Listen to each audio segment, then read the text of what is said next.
నమస్తే అండి. శ్రీ గురుభ్యో నమః. శ్రీమాత్రే నమః. ఈరోజు మనము గోచార రీత్యా గురుగ్రహం మనకి మే 14వ తారీఖున వృషభ రాశి నుంచి మిథున రాశిలోకి సంచారం జరుగుతుంది.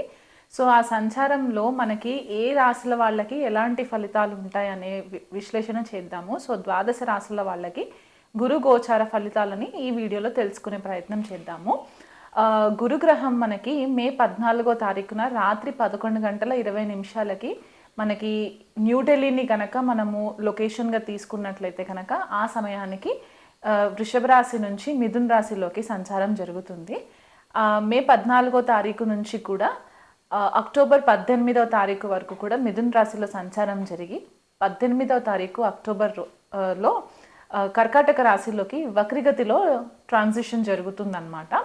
సో అక్టోబర్ 18 నుంచి డిసెంబర్ 5వ తారీఖు వరకు కూడా గురువు కర్కాటక రాశిలో వక్రిగతిలో సంచారం జరిగి డిసెంబర్ 5వ తారీఖున మళ్ళీ డైరెక్ట్ మోషన్లోకి వచ్చిన తర్వాత నెక్స్ట్ ఇయర్ అంటే 2026 జూన్ 2వ తారీఖు వరకు కూడా గురువు మనకి మిథున రాశిలో సంచారంలో ఉంటుంది. అంటే దాదాపుగా ఒక 2 రాశులని మనకి ఈ ఇయర్ కవర్ చేస్తారనమాట. అండ్ ఇది మనకి అతిచారి అని కూడా చెప్తారు. ఈ సంవత్సరం గురువు అతిచారి అంటే చాలా ఫాస్ట్ మూవ్మెంట్ ఉంటుందన్నమాట. సో గురువు మనకి జనరల్గా ఏమనుకుంటామంటే జీవకారక గ్రహము అని చెప్పేసి అనుకుంటూ ఉంటాం అనమాట. ఎందుకంటే గురువు చాలా మంచి ఫలితాలు ఇస్తారు, శుభగ్రహము. మనకి ఏ ఆస్పీషియస్ ఫంక్షన్స్ చేసుకోవాలనుకున్నా కూడా గురుబలం చూసిన తర్వాతే మనము క్యాలిక్యులేషన్స్లోకి తీసుకునే ప్రయత్నం చేస్తూ ఉంటాం అన్నమాట. జీవకారక అంటే మనకి ఏదైతే ఆక్సిజన్ మనకి సప్లై అవుతుందో దీనికి గురువే కారణం అవుతారు. మనకి ప్రాపర్ ఎథిక్స్ నేర్పించడానికి మన మారల్స్, వాల్యూస్ ఇవన్నీ కూడా గురుగ్రహం నుంచే వస్తాయి. మనకి గురువుల యొక్క బ్లెస్సింగ్స్ ఉన్నాయా లేదా, లేకపోతే దైవబలం ఉన్నదా లేదా అనేది కూడా మనకి జన్మజాతకంలో గురుగ్రహాన్ని పొజిషన్ని బట్టి మనకి తెలుసుకుంటాం అన్నమాట. గురువు మనకి విద్యాకారకుడు కూడా అనమాట. అంటే మనకి విద్యకి సంబంధించిన మెయిన్ గ్రహం గురుగ్రహం అయిపోతారు. కాబట్టి ఒక జీవికి వీళ్ళు ఏ లెవెల్ వరకు ఎడ్యుకేషన్లో వీళ్ళు రాణించగలరు అనే ఒక విశ్లేషణ చేయడానికి కూడా మనకి గురుగ్రహం ఒక క్యాలిక్యులేషన్ తీసుకోవడం అనేది ఇంపార్టెంట్ అయిపోతుంది. అది కాకుండా పుత్రకారకుడు అంటే మనకి పిల్లల కోసం మనం ఏదైతే మెయిన్ గ్రహాన్ని చూస్తామో గురువుని మనము కన్సిడరేషన్లోకి తీసుకుంటాము. కొన్ని క్లాసిక్స్ మనకి ఏం చెప్తాయంటే ధనకారకుడు కూడా గురువు అని చెప్తూ ఉంటారు. ఎందుకంటే ధనస్థానానికి గురువు కూడా ఒక రకంగా ఆధిపత్యం వహిస్తారు. కాబట్టి అన్ని శుభకార్యాలకి మనకి ఏదైతే మన లైఫ్లో జరగవలసిన శుభ ఫలితాలకన్నిటికీ కూడా గురుగ్రహం చాలా ఇంపార్టెంట్ అయిపోతుందన్నమాట. సో అలాంటి గురుగ్రహం యొక్క సంచారము ఈ ద్వాదశ రాశుల పైన చాలా ఎఫెక్ట్స్ ఉంటాయి. కాబట్టి అది ఎలా ఉండబోతుందనే విశ్లేషణ నేను చేస్తాను. వృశ్చిక రాశి వాళ్ళకి గురు గోచారం మనకి అష్టమ స్థానంలో జరుగుతుందండి. ద్వితీయాధిపతి, పంచమాధిపతి అష్టమ స్థానంలో సంచారము. వీళ్ళకి స్వతహాగా వృశ్చిక రాశి వాళ్ళు కొద్దిగా సీక్రెటివ్గా ఉంటారు, కొద్దిగా మిస్టిసిజం ఎక్కువ ఫాలో చేస్తూ ఉంటారు. అంటే గుప్త విద్యల పైన వీళ్ళకి కొద్దిగా ఆసక్తి ఎక్కువ ఉంటూ ఉంటుంది. అలాంటి గురువు ఇప్పుడు అష్టమ స్థానంలోకి వెళ్ళడం ఏంటి అంటే వీళ్ళకి గుప్తంగా ఏదైనా విద్య నేర్చుకోవాలి అని అనుకున్నట్లయితే కనుక అది ఆస్ట్రాలజీ అవ్వచ్చు, లేకపోతే ఏదైనా హీలింగ్ ప్రాక్టీసెస్, రేకి అవ్వచ్చు, యోగా, మెడిటేషన్, లేకపోతే న్యూమరాలజీ ఇలాంటి కొన్ని విద్యలు ఉంటాయి కదా, ఇవి తంత్ర కొంతమందికి ఇంట్రెస్ట్ ఉన్న వాళ్ళకి దానిపైన కొద్దిగా ఫోకస్ పెరిగే ఛాన్సెస్ కనిపిస్తున్నాయి. ఆ కోణంలో కాకుండా ఎవరైనా రీసెర్చ్ ఓరియంటెడ్ కెరియర్స్లో ఉంటే కనుక అంటే డాక్టర్స్ అవ్వచ్చు, సైకాలజిస్టులు అవ్వచ్చు, ఇంజనీర్స్ అవ్వచ్చు, ఎవరైనా వృశ్చిక రాశి వాళ్ళు ఉంటే కనుక ఈ అష్టమ స్థానంలోకి గురు సంచారం ఏంటంటే మీకు రీసెర్చ్ ఎక్కువ చేసే ఛాన్సెస్ కనిపిస్తూ ఉన్నాయన్నమాట. రీసెర్చ్ పైన ఫోకస్ పెట్టడము, తెలియని విషయాలు తెలుసుకునే ప్రయత్నం చేయడము ఇలాంటివి జరిగే ఛాన్సెస్ కనిపిస్తున్నాయి. అండ్ సడన్గా ఆర్థికంగా కూడా మీకు డబ్బులు రావడము అంటే అది స్థిరాస్తి విషయాలలో ఇన్హెరిటెన్స్ ఏవైతే మనము అష్టమ స్థానం నుంచే చూస్తూ ఉంటాం అన్నమాట.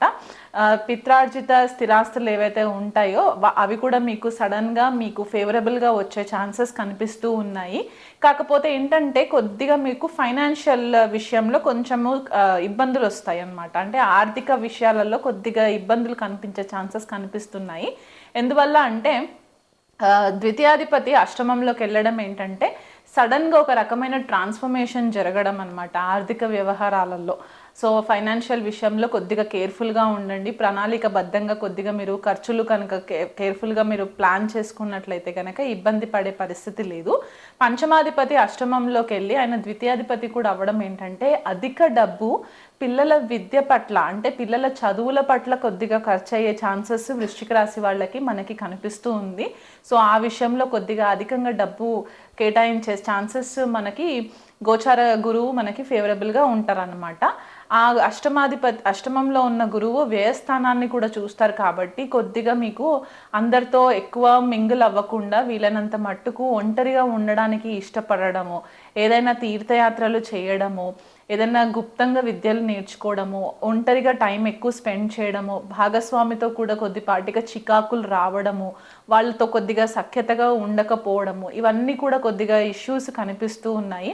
ఇదివరకు ఏవైనా సీక్రెట్స్ ఉండుంటే కనుక ఆ సీక్రెట్స్ అన్నీ కూడా ఇప్పుడు బయటపడే ఛాన్సెస్ కనిపిస్తున్నాయి వృశ్చిక రాశి వాళ్ళకి. సో ఆ విషయంలో కొద్దిగా కేర్ఫుల్గా ఉండండి, ధార్మికంగా ఉండే ప్రయత్నం చేయండి. ఎవరిని కూడా దూషించి ఒక మాట మాట్లాడకండి, గాసిప్స్ చేయకండి ఎవరి గురించి అయినా సరే. ఎందుకంటే గురువు అష్టమంలో ఉన్నప్పుడు ఏది కూడా మనకి హైడ్ చేయరనమాట, అన్నీ కూడా బయట పడిపోతాయి. కాబట్టి ఆ విషయంలో కొద్దిగా కేర్ఫుల్గా ఉండండి. ఆరోగ్యం పట్ల కొద్దిగా శ్రద్ధ వహించండి. ఎస్పెషలీ మీకు ఉదర సంబంధితమైన హెల్త్ విషయంలో, లేకపోతే యూరినరీ ట్రాక్ట్ విషయంలో యూరినరీ ప్రాబ్లమ్స్ రాకుండా ఉండేలాగా చూసుకోండి, ఇన్ఫెక్షన్స్ రాకుండా ఉండేలాగా చూసుకోండి. ఆకస్మికంగా మీకు ఇబ్బందులు వచ్చే ఛాన్సెస్ కనిపిస్తున్నాయి. ట్యాక్సెస్ కూడా ఏవైనా ఉంటే కనుక ఇప్పుడు అబ్రాడ్లో ఉన్న వాళ్ళు ట్యాక్స్ ఫైలింగ్స్ ఏవైతే చేస్తూ ఉంటారో, లేకపోతే ఇండియాలో వర్క్ చేసే వాళ్ళు ట్యాక్స్ ఫైలింగ్స్ చేస్తూ ఉంటారు కదా, ఆ విషయంలో అశ్రద్ధ వహించకుండా టైంకి మీరు ట్యాక్స్ ఫైలింగ్స్ చేసేసుకుంటే కనుక ఇబ్బంది లేదు. లేకపోతే గవర్నమెంట్ నుంచి కొద్దిపాటిగా మీకు స్ట్రెస్ వచ్చే ఛాన్సెస్ కనిపిస్తూ ఉన్నాయి.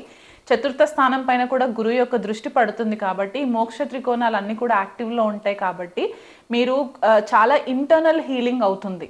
ఓకే, ఆ ఇంటర్నల్ హీలింగ్ మీకు కొద్దిగా ఇమోషనల్గా కూడా ఇబ్బంది పెట్టే ఛాన్సెస్, అంటే ఇదివరకు ఎవరినైనా ఇష్టపడి ఉన్నా లేకపోతే ఫ్రెండ్షిప్స్ ఏవైనా ఉండుంటే కనుక వృశ్చిక రాశి వాళ్ళకి అవి కొద్దిగా కట్ అవ్వడం వల్ల వీళ్ళకి కొద్దిగా ఇమోషనల్గా ఇబ్బంది పడే ఛాన్సెస్ వృశ్చిక రాశి వాళ్ళకి కనిపిస్తుంది. కాబట్టి గృహంలో కొద్దిగా ప్రశాంతత లేకపోవడము, చికాకులు రావడము, లేకపోతే గృహానికి సంబంధించి అధికంగా డబ్బు ఖర్చు పెట్టడము, ఇలాంటివి కూడా కొద్దిగా వృశ్చిక రాశి వాళ్ళకి కనిపిస్తుంది. కాబట్టి వీలైనంత మట్టుకు మీరు ప్రాపర్గా ప్లాన్ చేసుకుని మీరు ఎక్కువ ఎవరితో డిస్కషన్స్లోకి వెళ్లకుండా, ఆర్గ్యుమెంట్స్ చేయకుండా ఉన్నట్లయితే కనుక ఈ గురువు మీకు అన్ని విధాలుగా ఫేవరబుల్గా ఉంటారు.